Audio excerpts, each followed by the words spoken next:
digital innovations para mapabuti pa ang nutrition research, education at service delivery para sa nutrition ng mga Pilipino. Ating pag-uusapan kasama si Devora V. Aguila, Planning Officer ng Food and Nutrition Research for Institute ng Department of Science and Technology. Ms. Devora, magandang tanghali po. Magandang tanghali po, Sekweng. Ma'am, una po. Sa lahat po ng nakikinig sa programang ito. So ma'am, una po sa lahat, bakit po mahalaga ang digital transformation sa pagpapalakas ng food and nutrition research, services at programa ng DOST-FNRI? Okay. Sa FNRI po, parang hindi lamang po ito catchy phrase, no, yung digital frontier. FNRI moves into digital frontier, no, smarter data or better nutrition. Hindi lamang po ito catchy slogan, kundi isang malaking shift kung paano natin ginagamit yung technology para sa kalusugan ng bawat Pilipino. Sa amin, crucial ang goal na ito na smarter decision making sa pamamagitan ng digital transformation, mas napapabilis at na-enhance natin ang nutrition research, education at service delivery. Sinasabi natin na hindi na tayo confined sa traditional ways of doing things. We are now using advanced tools para masigurong better nutrition ang dulo ng bawat data na nakukuha natin. And if there is better nutrition at the outset, maa-assure po tayo ng better productivity para sa bansa. And if there is better productivity, development para sa buong Pilipinas. Okay. Ma'am, pakipaliwanag po, ano-ano po itong mga ICT systems, platforms, o digital innovations na ilo-launch sa darating na 52nd DOST-FNRI Seminar Series? Salamat po, Sir Joshua. Meron po kaming 6 na ilo-launch sa July 16, sa Day 2. Una po dito yung Hunger and Malnutrition Heat Map. Hindi lang ito basta mapa, ginagamit dito ang Geographic Information System at Predictive Analytics para i-transform yung National Nutrition Survey data into an interactive visual maps. Sinasabi natin na better visualization creates better understanding. So makakatulong ito sa mga policy makers para mapabilis na ma-identify kung aling mga specific areas ang pinaka-apektado ng food insecurity at malnutrition sa bansa para mas maging efficient ang resource allocation natin. Pangalawa yung AINA or Artificial Intelligence Nutrition Assistance. Ito ay isang food recognition app. AI-powered mobile app ito na ginagamit ang food image recognition technology. Picturean mo lang ang iyong pagkain at ang app na ang mag-estimate ng energy at macronutrient content nito. Layunin din itong bumuo ng isang malaking crowdsourced Filipino food image database para mas maging accurate ang nutrition monitoring sa ating bansa. Pangatlong platform ay yung MARFEL o yung Mobile Augmented Reality Food Exchange List. Gamit ang augmented reality at interactive 3D model, food models, tinutulungan nito ang mga users na mas ma-visualize ang tamang food portions. Nasabi ko kanina, dahil better visualization creates better understanding.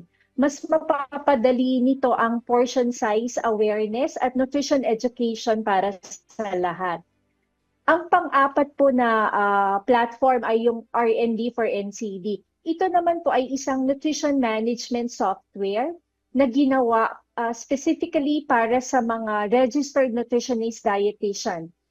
Sinusuportahan nito ang assessment at management ng mga diet-related non-communicable diseases sa pamamagitan ng pag-automate ng clinical workflows gaya ng nutrition diagnosis at meal plan generation. Pang-apat po ay yung address or automated diet decoder and recommender system software. Isa itong AI-enabled platform na nag-generate ng personalized diet plans.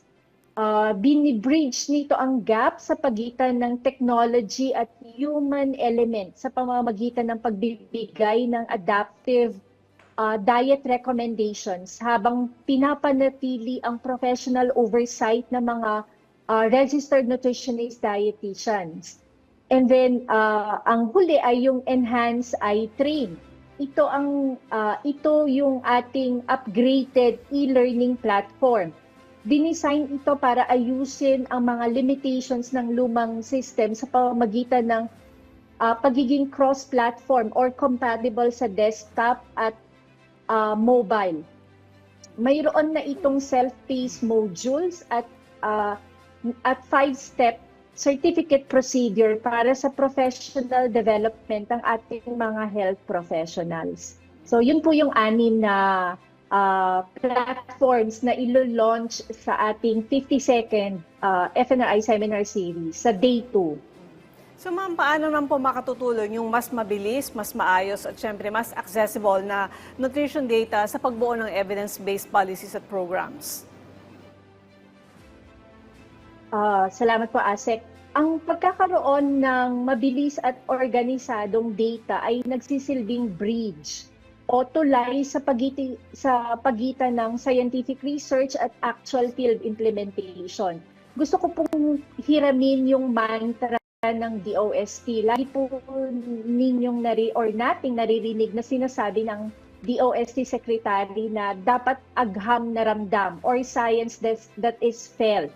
So, kinakailangang ma-assure din namin sa FNRI na yung mga scientific evidences, results generated from these studies ay mararamdaman sa grassroots. At ito na po yung isa sa contribution ng FNRI, no?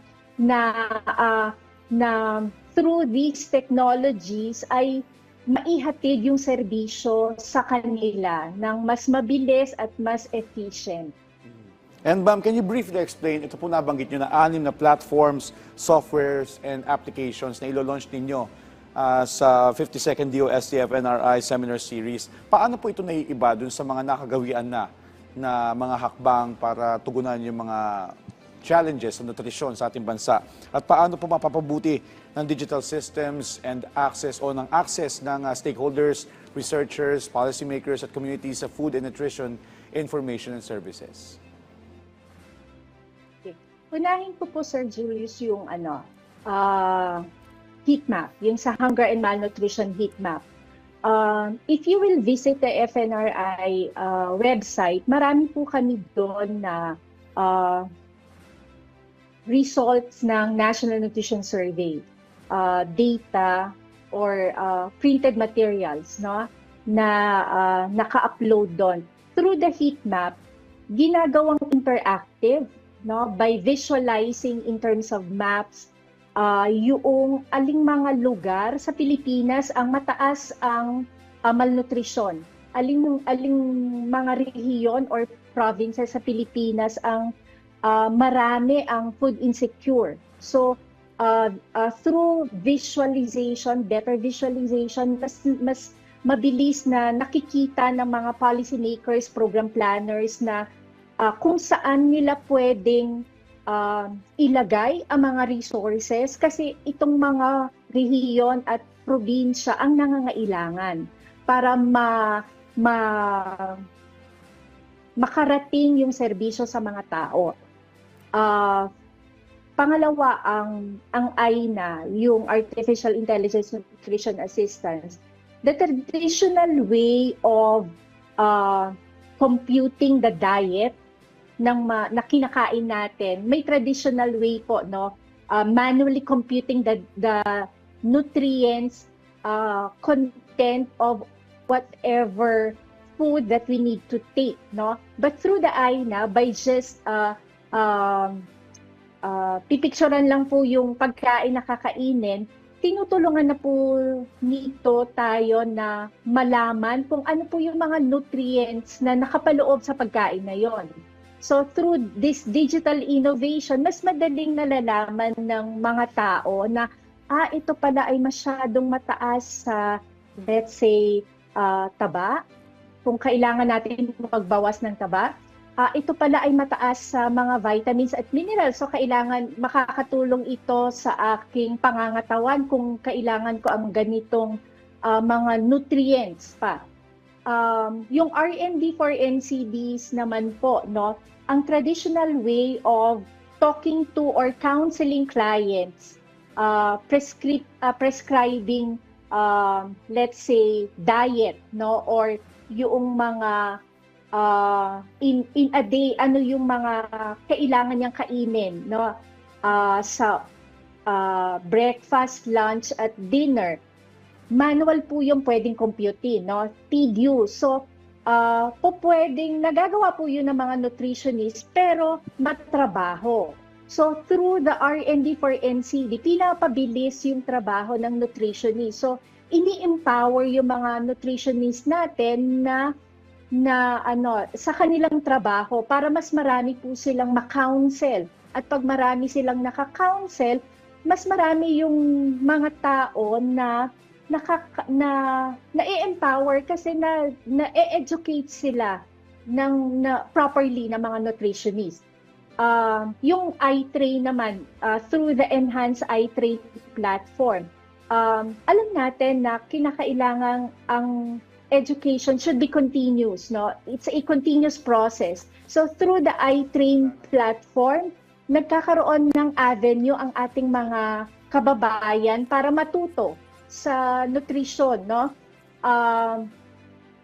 Kailangan lang nilang malaman kung ano-ano yung mga topics na available through iTrain para makapag-enroll po sila doon sa topics na yon. So parang sinasabi lang po natin na through this portal, for as long as you have the connection, infrastructure, you have the right, the minimal gadgets na kinakailangan mong nasa sa iyo para makakonect sa mga digital platforms na to, na-empower ka to be better informed so that you will have the correct information and apply it to your everyday lives. And ang outset nito, ang gusto nating goal ay better nutrition for everyone. So ma'am, nabalitaan din po namin na ang mga makabagong pag-aaral at inobasyon tungkol sa pagkain at nutrisyon ay itatampok sa inyong taunang seminar series. Maaari niyo po bang ibahagi ang mga detalye tungkol dito sa 52nd DOST FNRI Seminar Series at anong mga paksa yung dapat naming abangan? Okay po. So, ang pangatlong mandate po ng FNRI ay tumatalakay sa information dissemination.